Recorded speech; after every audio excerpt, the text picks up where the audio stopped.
So I think every whiskey enthusiast has had an experience where they didn't like a whiskey and then you see that it wins some kind of award. So in this episode, we're going to talk about the problem with whiskey awards. Stay tuned after the break and we'll get into it.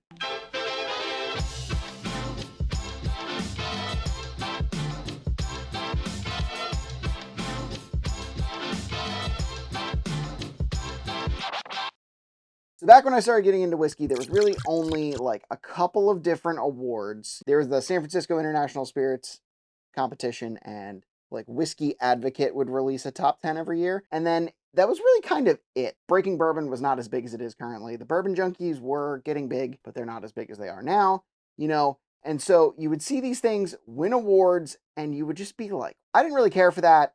How did that win an award? And I think that brings into question, what criteria do they use? This bottle is a great example. This bottle is Smoke Eye Hill Barrel Proof.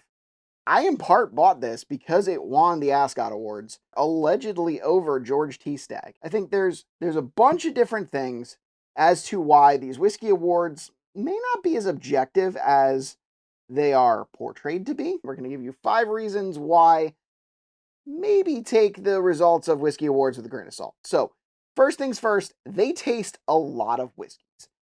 A lot of these competitions have like 10 items per category at the very least, and that is a lot to do at a tasting. I personally don't do more than 4 in a blind because I think palate fatigue is a real thing. Even if you're spitting this whiskey and you're not getting, the inebriated effects, you're not getting, tipsy, you're not getting drunk, whatever, I think it still has a fatiguing effect on your palate, especially if you're doing 2 or 3 categories in a day. I'm not going to specifically call out awards, but there is a reviewer who does 100 whiskeys every year in his blind, and I have zero confidence that that is objective. Part of the problem is that when you're tasting that many whiskeys, it is not going to stay objective and it's not going to be repeatable. If you want to do it for content, like if, I do a top 5 every year, if you want to do it for content, the best way to do it and be repeatable is to do it multiple times and rank them, assign some kind of points value or rank value, whatever. But I think that is a much different approach than most of these spirits competitions take. A lot of them are doing once and done blinds, but I think doing them that way is easier because true blinds are really hard because you need to do multiple rounds to be truly objective. And I think a lot of them just don't have the time for that kind of undertaking. It's real easy to get confused and maybe not put something through that's really good. So that's number 1. Number 2, whiskey companies send their best stocks to reviewers, right? It is simple business. If you want to get your product into the best hands, you make sure that the product that you send to reviewers and to influencers and all of that stuff is your best product, because your best bet to get your name out there, especially if you're a small company, is to give it to the influencers, is to give it to the awards people. So these companies are sending their best products to these reviewers, and it may not be the same product that you are buying in these stores because they just, a lot of times, whiskey companies simply do not have the amount of really, truly good stock. And they want to win these awards because they want to get their name out there. So they send special blends, they send special barrels, they send the best of their best so that they can actually have a shot at winning these awards to get their name out there to sell more whiskey. So thirdly, certain awards may not be as objective as they seem. And once again, I'm not going to call out specific awards. I will try and link the video. And if I can, you can watch it. You can see what I think. But there are certain awards out there that distribute to multiple people. And in theory, it's a great idea. The problem being that they still do a live tasting. I've done a lot of whiskey tastings, and I think the power of suggestion is real. So I'm saying as a person guiding a tasting, you have to be really careful what things you say so as not to influence others. I'm not saying specifically that's the intention, but I think sometimes that can be done regardless. So if I can find that link, it'll be right here. You can watch it and see what I'm talking about. And then the fourth thing is the award is only as good as the reviewer. Does the reviewer prefer classic flavors or do they like interesting things? Do they like simplistic offerings or do they like complex offerings? Do they like high proof or low proof? Every reviewer has a bias. At the end of the day, you're human, and at some point your bias will win out and will be visible. I'm not the best reviewer in the world, but I do my best to identify at least one good thing about it and try and maybe say who might like this whiskey. You may have seen some of my reviews where I don't care for something, but I say, if you like blank, you might like this. A reviewer should be able to identify their bias and give a recommendation based on what they think other people might like, not necessarily of just themselves. And I think that is so tough, but they really need to identify their bias, and you need to be able to know their bias.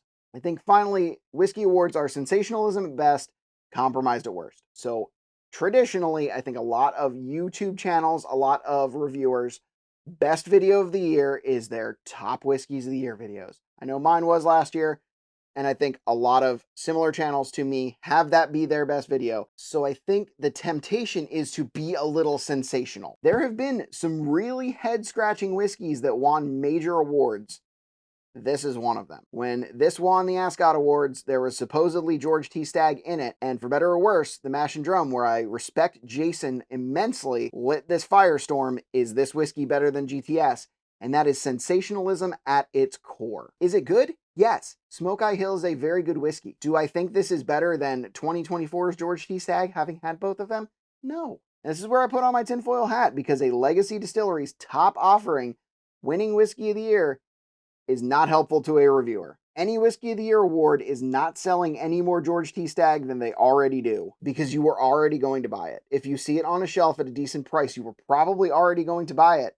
And if it wins Whiskey of the Year, you're like, yeah, I expect this to be Whiskey of the Year. You know, it's very hard to find a George T. Stagg. It's very hard to find a Parker's Heritage. But you can get out there and you can find a Smoke Eye Hill on Sealbox. You can buy, Journeyman Distilleries, Corsets, Whips, and Whiskey won a bunch of awards. That's where the sensational aspect comes into it, because if your Corsets, Whips, and Whiskey wins and somebody gets it and is like, yeah, that's pretty good, you look better. If George T. Stagg wins, it's a lose-lose for you, because people can't find it, so they bitch about not finding it, or they find it and they're like, yeah, of course it's good, it's George T. Stagg. So then the question is it sensationalism, or is it a compromised review? There's a lot of reviewers out there that get paid to do reviews. Is it really so far of a stretch to imagine that they are paid to have whiskeys win in their awards? It raises a lot of concerns when something, gets highly ranked that is out of left field. But then you see offerings like Elijah Craig Barrel Proof C924 winning, when that's not even the best Elijah Craig Barrel Proof in the last 2 years.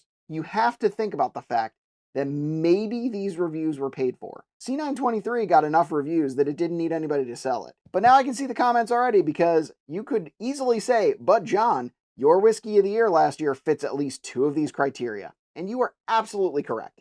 If you did not know, this is my Whiskey of the Year for 2024. It is a Nulu Kentucky single barrel at Hazmat. And you could easily say, being that this is a Kentucky Bourbon Fest bottle, it is probably some of their best stocks. And you could also possibly accuse me of being sensational. But honestly, I've had the benefit of not only tasting it myself, but also being able to give it and share it with people who were equally as enthusiastic about how good it was as I was. Criticism could possibly be fair and still not be true.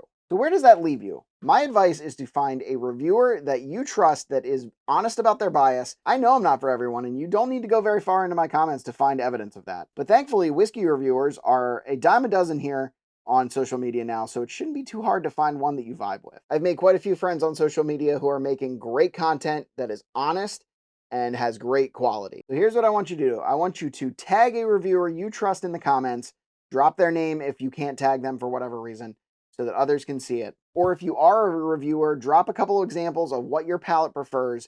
In 2025, we want to help people find good whiskey. So drop in the comments, tell me if you trust whiskey awards, if you don't trust whiskey awards. Tell me what bottles have won awards that you agree with, and tell me what bottles have won awards that are kind of head scratchers. Upcoming events. This Sunday, we have a live stream.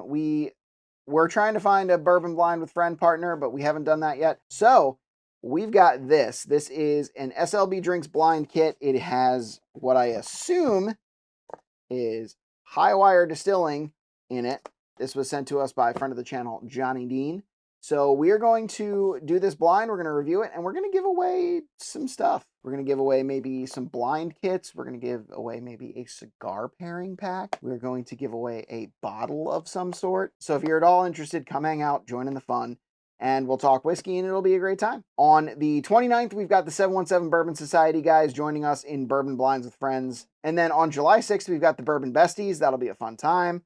And then on July 13th, we've got the Only Drams guys, Trenton and Colin. That'll be a fun time. And then on the 20th, we've got Cody from the Bourbon Battalion. And then on the 27th, we've got Pete Perez of Dark Meat Pete on TikTok and I believe Instagram. If you want to support the channel, we've got a merch store with new stuff going on. Also, if you order $50 worth of product, you will get a gift of some sort.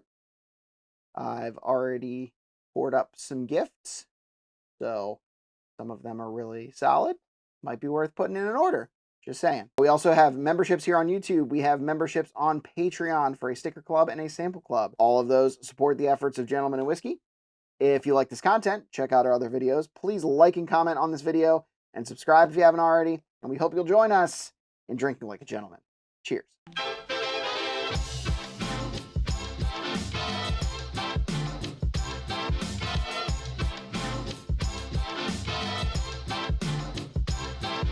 So definitely drop in the comments. Tell me what whiskey awards you trust. Tell me, no, I don't want to do that. I don't want to trash certain whiskey awards because that's kind of dumb.